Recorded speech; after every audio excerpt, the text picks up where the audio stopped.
player of the game, RR Garcia. Congratulations, gentlemen. Coach Jomai, you had to endure and go through 7 losses before finally taking your first win of the season. How does it feel like to finally close out the game, and at the same time, what were some positives that stood out to you for this game? First, I'd like to thank our Lord Jesus Christ, our Savior, for the victory. And with your question, thank you for reminding us of our losses. Ang galing.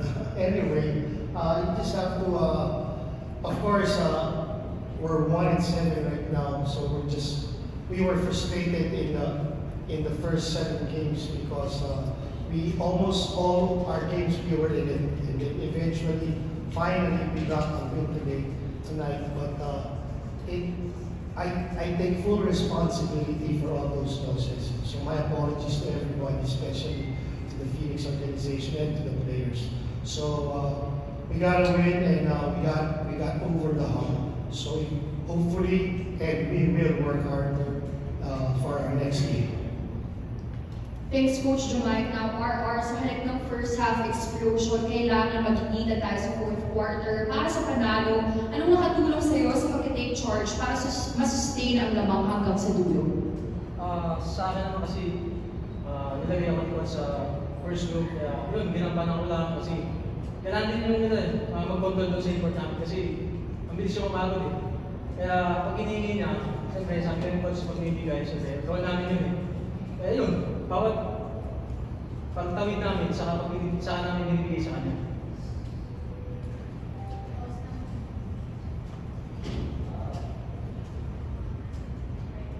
Thank you, RR. Now we would like to open the floor to our friends from the media. Congratulations.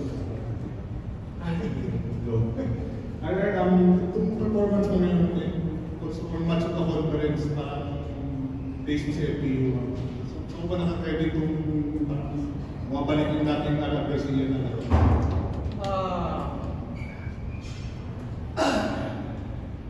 Ito lang siguro yung confident ko, nandun na rin. Kaya every time na pinasok ko ni Coach, alam ni Coach yan, bibigay ko 100% ko. Tapos, yun nga kahapon sa ni Coach, request lang niya sa amin na bigyan namin siya ng panalo ngayon. Yun na talaga yung nasa isip, kaya yun yung motivation sa akin. So, there is about in game niya there are Garcia po. To answer your question, actually didn't answer your question. Diba? So what makes him like he's playing like his FU days or his younger year days?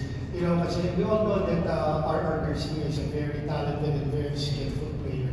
So the main reason he's been playing so well because of his selfless play.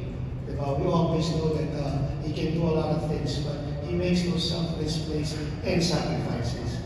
But the real thing also is he takes good care of his body. Diba? Those are the things that makes him play better every game. So this win gives you mathematically contention sa quarterfinals. You got 2 games left. How are you taking those 2 games? Knowing na medyo hindi nyo yung control yung fortunes. Well, ano lang kami, as long as we got some schedules, scheduled games to be played, we will continue playing our best. So we're just gonna come out in our next game, prepared again, and going for a win. Most of your points came from that fourth quarter, meaning take over like a power for Phoenix. Pero on the other hand, naman sa Blackwater, Cedric Fairfield and James Bernaday were, kumbaga, hindi ka pagpakpakan sa'yo sa offense. So ano lang masasabi ko sa firepower ng Blackwater kasi lang ng fourth quarter? Masyado kami nag-relax sa offense namin. Doon nakatalo ng dribble sa akin. Isa kay Cedric, dalawa kay Bernaday. Kaya hindi sabi ko sa amin, hindi ka lang mag-relax. Si Kaya sa good game, pakitang ilas din siya ng protocol. What's mo lang kayo talungkay? Well, you know, he's a rookie, diba? And like what I've been saying to everybody, that we look at him as a very skillful and talented power forward. He's 6'7", but we tend to forget that he's only 22 years old. So, he's getting there, he's getting his experience in, and we're just excited for him. And he's playing for this organization. And a bright future for this kid, and a bright future for the Phoenix Fuel Masters.